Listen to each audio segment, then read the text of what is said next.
Om Swastiastu, halo semuanya, kembali lagi pada saya. Video kali ini saya akan menjelaskan mengenai golongan darah pada manusia. Sebelum itu, perkenalkan nama saya Niputu Ofilia Mustikasari dengan NIM 18 13 04 10 12 dari kelas 6A Pendidikan Biologi.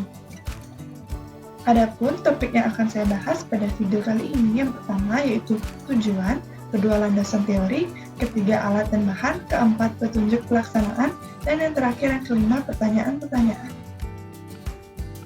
Yang pertama mengenai tujuan.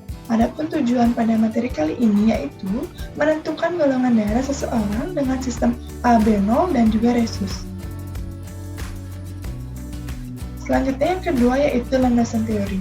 Untuk landasan teori akan saya jelaskan menggunakan video yang bersumber dari YouTube. Jadi bisa disaksikan pada video berikut ini. Berapa banyak golongan darah manusia? Mungkin kita semua sudah mengetahui ada golongan darah A, B, AB, dan O. Tapi seperti yang ditanyakan oleh teman-teman kita ini, kenapa golongan darah manusia itu harus berbeda? Padahal warnanya sama. Jadi, sebelum abad ke-20, para peneliti menduga bahwa seluruh manusia memiliki darah yang sama. Akibatnya, banyak orang yang meninggal akibat transfusi darah yang tidak sesuai dalam tubuh mereka. Kemudian, seorang peneliti bernama Karl-Heinz Steiner menemukan bahwa ternyata darah manusia itu terbagi menjadi beberapa jenis, yang kemudian ia golongkan menjadi golongan A, B, dan O. Secara umum, golongan darah kita bisa berbeda karena sel darah kita memiliki sesuatu yang disebut sebagai antigen. Orang yang memiliki antigen A akan memiliki golongan darah A. Orang yang memiliki antigen B akan memiliki golongan darah B. Orang yang memiliki antigen A dan B akan memiliki golongan darah AB. Dan orang yang tidak memiliki antigen A dan B akan memiliki golongan darah O. Sistem imun atau antibodi kita kemudian akan membaca antigen di sel darah kita ini. Jika antibodi kita menemukan sel darah yang sifatnya berbeda dengan sel darah asli kita, maka antibodi kita akan menganggap darah tersebut sebagai objek yang membahayakan tubuh dan akan melawannya. Reaksi perlawanan ini akan menimbulkan penggumpalan darah dan dapat mengakibatkan kematian. Tetapi golongan darah tak terbatas hanya pada 4 golongan saja. Golongan darah kita ini sebenarnya juga memiliki tanda positif atau negatif. Tanda positif atau negatif ini menandakan resus faktor dalam darah kita. Sama halnya seperti antigen, orang yang memiliki resus, darahnya tak akan diterima oleh orang yang tidak memiliki resus. Karena resus tersebut akan diidentifikasikan sebagai objek yang berbahaya oleh antibodi kita. Jadi, semoga video ini membuat kita semakin memahami sistem penggolongan darah kita sehingga tidak lagi mengira bahwa golongan darah ada hubungannya dengan nilai ujian kita. Tapi justru sesungguhnya malah membuat kita sadar masih banyak orang di luar sana yang membutuhkan sumbangan darah dari kita. Dan seperti biasa, terima kasih. Selanjutnya yang ketiga ada alat dan bahan. Adapun alat dan bahan yang digunakan yaitu buku anatomi fisiologi manusia untuk mencari sumber-sumber yang relevan. Kemudian yang kedua, informasi-informasi lainnya dari narasumber ataupun bacaan dari sumber yang lainnya. Selanjutnya yang keempat ada petunjuk pelaksanaan. Jadi untuk petunjuk pelaksanaan, menjawab pertanyaan di bawah ini berdasarkan informasi yang telah didapatkan pada buku ajar, narasumber, bacaan dari majalah, surat kabar, ataupun internet. Selanjutnya yang kelima mengenai pertanyaan. Pertanyaan yang pertama yaitu, apakah fungsi dari penggolongan darah? Jadi, fungsi dari penggolongan darah yang pertama yaitu untuk transfusi darah. Jadi, untuk transfusi darah ini, kebutuhan transfusi darah baik sebagai pendonor ataupun resipien pada kasus kedokteran forensik seperti identifikasi pada beberapa misalnya kasus kriminal dan juga sebagai penanda genetik yang menjadi identitas dari seseorang. Kemudian yang kedua, untuk mengetahui golongan darah dari seseorang. Untuk mengetahui golongan darah seseorang, dapat dijadikan acuan untuk memilih seseorang atau pada saat sudah menikah yang memiliki golongan darah yang sesuai sehingga tidak menghasilkan keturunan yang tidak diinginkan atau cacat.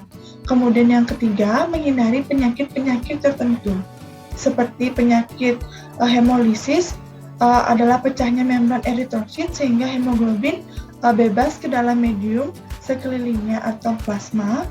Kemudian yang keempat, risiko terjadinya penggumpalan darah. Jadi terdapat penelitian bahwa golongan darah berinteraksi dengan genetik seseorang.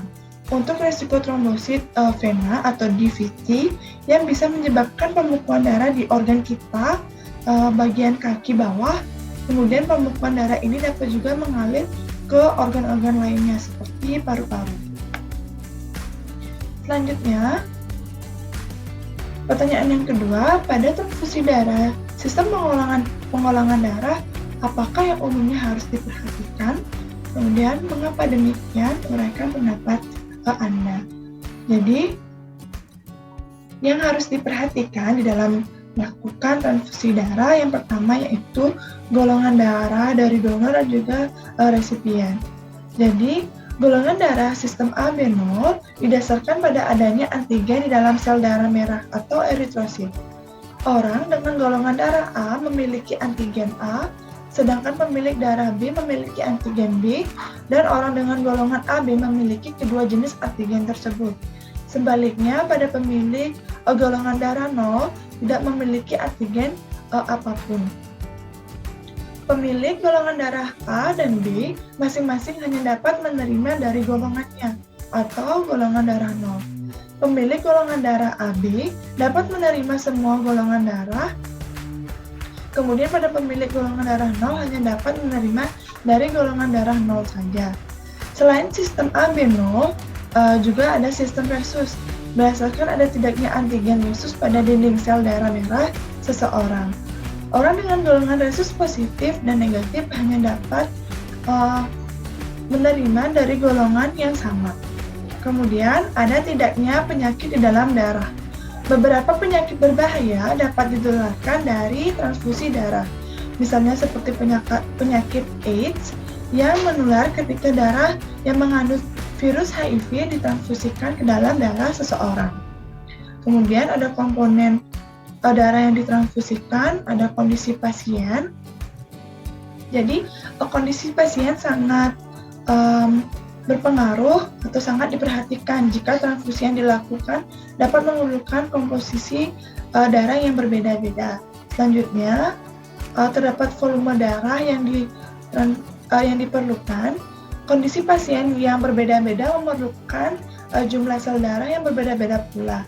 Semakin banyak seseorang memerlukan darah, maka semakin banyak juga transfusi darah yang perlu diberikan untuk menyelamatkan orang tersebut dari penyakit ataupun gangguan lainnya. Kemudian yang terakhir yaitu kebersihan alat-alat pada saat melakukan transfusi darah. Jadi alat-alat sangat perlu dijaga kebersihannya seperti steril dan juga bersih. Hal ini untuk menghindari masuknya penyakit-penyakit dan juga mikroba-mikroba yang sangat berbahaya yang akan masuk ke dalam tubuh resipien. Selanjutnya pertanyaan yang ketiga, rincilah reaksi penggumpalan yang terjadi pada masing-masing antisera yang digunakan di dalam video praktikum yang sudah Anda cermati. Jadi pada slide terdapat gambar mengenai menentukan golongan darah AB0. Jadi, jika seseorang memiliki golongan darahnya A, akan terlihat penggumpalan pada serum anti-A dan juga anti-AB. Dapat dilihat pada gambar di sebelah. Selanjutnya, jika seseorang golongan darahnya B, akan terlihat penggumpalan pada serum anti-B dan juga anti-AB. Selanjutnya, jika seseorang golongan darahnya AB, akan terlihat penggumpalan pada semua serum yaitu anti-A, anti-B, dan juga anti-AB. Dan yang terakhir, jika seseorang golongan darahnya 0, maka tidak akan terjadinya penggumpalan pada semua serum. Selanjutnya, menentukan golongan darah dengan resus. Jadi pada slide terdapat gambar dua, yaitu resus positif dan juga resus negatif. Jika terjadi penggumpalan pada antiresus, maka golongan darahnya yaitu resus positif, Dan juga jika tidak terjadi penggumpalan, maka tidak terdapat antiresus, maka golongannya darahnya yaitu resus negatif. Baik, demikian yang dapat saya sampaikan mengenai golongan darah pada manusia. Semoga dapat bermanfaat untuk kalian semua. Saya tutup dengan Parama Santi. Om Santi Santi Santi. Sampai jumpa di video selanjutnya.